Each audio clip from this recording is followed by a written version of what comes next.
Miley Cyrus zbulon se është mirënjohëse kur u doj shtëpia cilën e ndante me ish partnerin e saj. Miley Cyrus ka reflektuar së fundmi mbi një periudhë të errët të jetës së saj kur ajo dhe ish bashkëshorti Liam Hemsworth humbën shtëpinë e tyre në Malibu me vlerë $2.5 milion gjatë zjarrit shkatërues në vitin 2018, vetëm një muaj përpara se të martoheshin.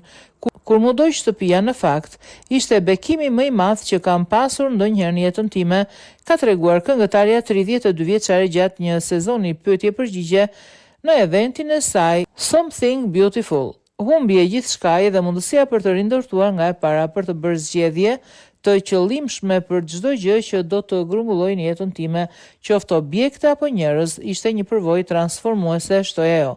Ajo vazhdoi duke theksuar, kur mu doj shtëpia, shumë nga marrëdhëniet e mia gjithashtu morën fund, por kjo më çoi drejt magjisë dhe një ndjenje të thellë mirënjohje.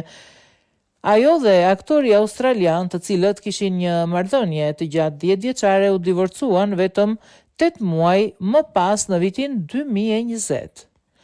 Nëse do t'i flisja vetes time më të re, do t'i thosha të vlerësoja kohët e errta sepse ato të çojnë drejt dritës, theksoi ajo gjatë fjalimit të saj.